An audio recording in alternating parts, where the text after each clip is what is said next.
was a complete gut job. The staff and I spent about 2 years working with a designer, and the shop was beautiful. I mean, the shop was but it was dated, it was old, it was dark wood.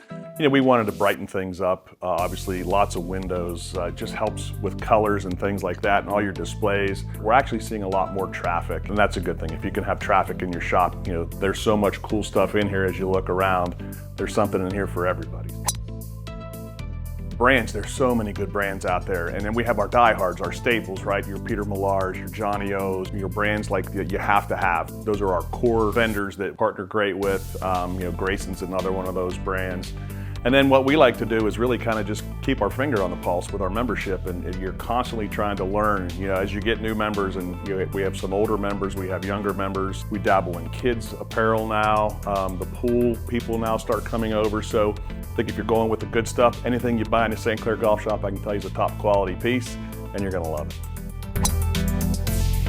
You know, we went into a little electronic inventory system this year.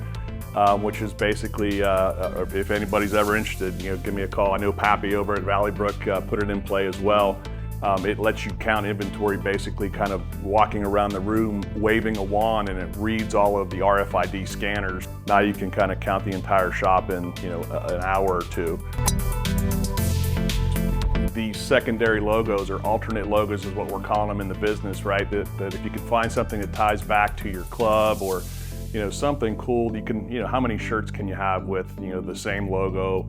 So to help us with our merchandising and to just kind of keep things fresh. That whole story, what we felt was really cool about that is it tied back to our club. It was an old scorecard that a lady brought in from a Goodwill store that had the bird on top of it, which is called a cockerel.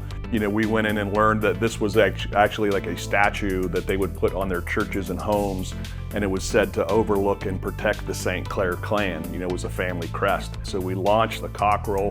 They think the story's cool. Some people like the crest better. Some people like, you know, when Phil was here, they had the old script logo. I think anytime you're trying to, you know, freshen up the shop or get a new idea, you know, it's a constant learning curve to see what people want. And, you know, you're gonna have people like different stuff, and that's what makes everything great, is we've got a little bit of something in here for everybody.